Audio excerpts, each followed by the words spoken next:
Bonsoir Layo. Bonsoir. Merci d'être avec nous sur BFM Lyon. Vous êtes donc l'un des danseurs de Mylène Farmer. 90 000 personnes sont attendues au Groupama Stadium entre vendredi et samedi pour voir son concert.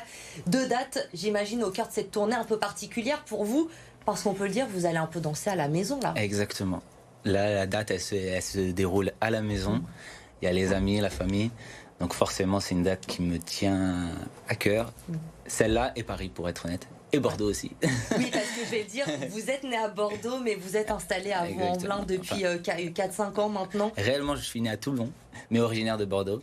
Et parisien aussi par rapport au travail. Et là, ça fait 4 ans que je suis sur Vaud. Donc voilà. Donc là, c'est vraiment les 3 dates que vous cochez, où vous jouez devant les proches, la famille, évidemment. Exactement. Il y a un petit peu plus de pression ou d'excitation? Excitation. Ouais, pas trop de pression.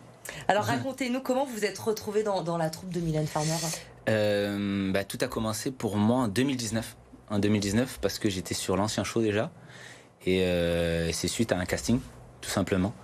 Et j'ai été appelé en casting privé. C'était un casting très réservé. Et j'ai eu la chance de réussir ce casting. Et pour cette nouvelle tournée, du coup, ils ont fait appel à moi pour savoir si j'étais dispo. Automatiquement, là, plus casting, c'est bon, vous avez fait vos preuves, vous revenez. Non, il y a eu des changements, mais on m'a demandé si j'étais d'accord de repartir. Et évidemment, vous avez dit oui. Évidemment. Évidemment. On le sait, avec Mylène Farmer, elle est rare sur scène. C'est toujours des shows incroyables, très spectaculaires. Ils sont très attendus, très travaillés. La préparation d'un tel concert, ça prend combien de temps pour vous? On va dire 2 mois.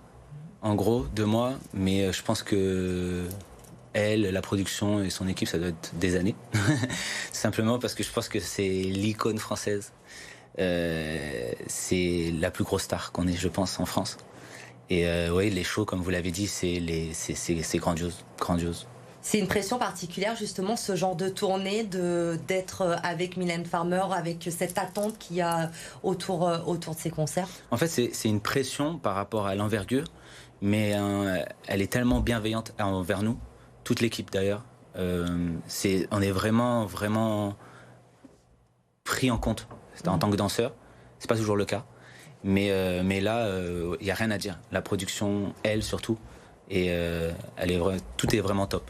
C'est une vraie équipe. Il n'y a pas Mylène Farmer d'un côté, les danseurs de l'autre, les musiciens. Non, tout le monde est ensemble.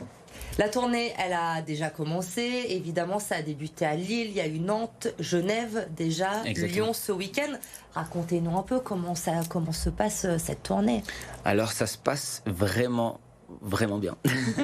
Vraiment bien. Le public, chaque date qu'on fait, chaque date, on se dit c'est la meilleure date. Mais après, c'est les affinités où on est, forcément. Mais moi, j'attends vraiment là, demain et après-demain. Et Paris, la semaine prochaine aussi. Stade de France, on en a 2 quand même. Donc, et puis le Stade de France, c'est 80 000 en 80 000. Là, ça va être 90 000 sur les 2 soirs. J'imagine que le Stade de France, c'est encore un waouh. J'ai jamais fait. J'ai fait une fois. Ouais. Mais là, avec une seule artiste, c'est la première fois. Et je pense qu'on va prendre une claque. Mais on est tous prêts. Vous parliez de son public, justement, dans le journal ce soir. On a été à la rencontre de ses fans. Parce que même si le concert n'est que demain soir, il y en a qui sont sur place depuis dimanche dernier. Ils ont planté leur tente sur le parking du Groupama Stadium. Ça vous surprend pas plus que ça? À chaque date, c'est la même chose. Il y a vraiment un public particulier autour de Mylène Farmer? Je sais pas si c'est un public particulier, mais en tout cas, c'est un public fidèle. Donc voilà comment je les qualifierais plus. Et pareil, en fait, j'ai fait plusieurs artistes pendant ma carrière, et je vois qu'en fait c'est un public vraiment qui donne comme elle leur donne. Donc en fait c'est un échange, et je pense qu'ils sont pareil bienveillants. Donc du coup voilà, c'est ça que je dirais, vraiment bienveillant.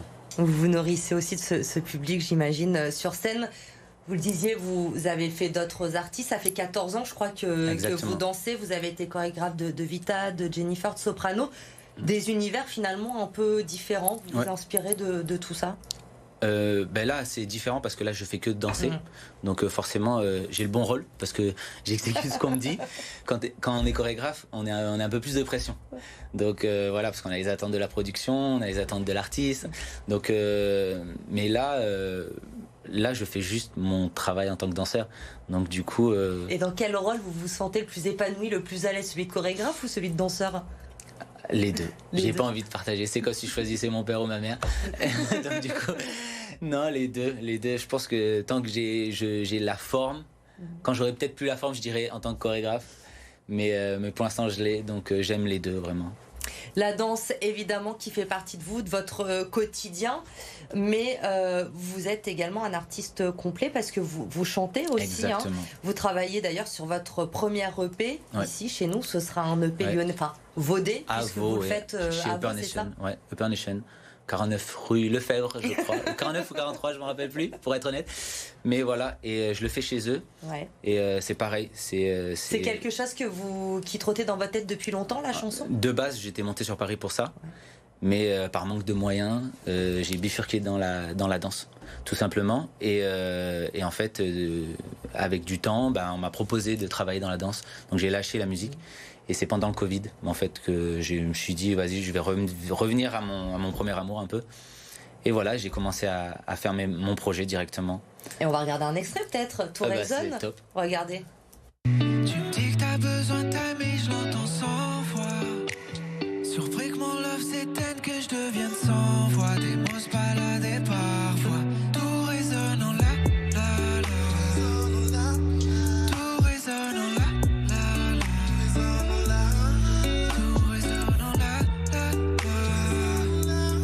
Tout résonne en la la.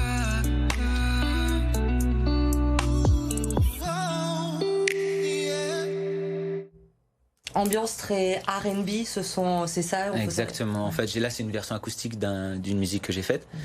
Et voilà, c'est ça. Je suis bercé par R&B, le pop, la soul un peu. Vous écoutez quoi? C'est quoi vos inspirations? Alors, je vais rester sur du Otis Redding, Stevie Wonder. Voilà. Mais sinon, je suis aussi dans j'aime beaucoup le rap français un peu. Donc, Damso. Hamza. Mais donc du coup voilà, et je suis la pop urbaine en fait, j'aime la musique tout simplement. Le pays il est prévu pour fin d'année. Fin d'année. Ouais. En fait il est presque prêt réellement, mais je pense que pour le peaufiner et attendre le bon moment, je dirais fin d'année, début d'année 2024. Pour cette EP donc de Layo à découvrir. En attendant, on va être un peu patient. Il y a ce single, il y en a un autre, je crois, qui est sorti aussi. Cœur qui saigne. Si on veut écouter. Et puis en attendant, l'actu immédiate, c'est vendredi et samedi. Si vous faites partie des chanceux à avoir vos billets pour aller voir Mylène Farmer, ouvrez bien les yeux. Il sera sur scène aussi avec elle pour danser. Merci beaucoup d'être venu nous voir ce soir. Et puis on vous souhaite un bon concert à la maison. Je suis sûre que si on se retrouve à la fin, vous me direz que c'était Lyon la meilleure date du concert. C'est sûr. On voit ça samedi. Allez, on voit ça. Merci beaucoup d'avoir été avec nous.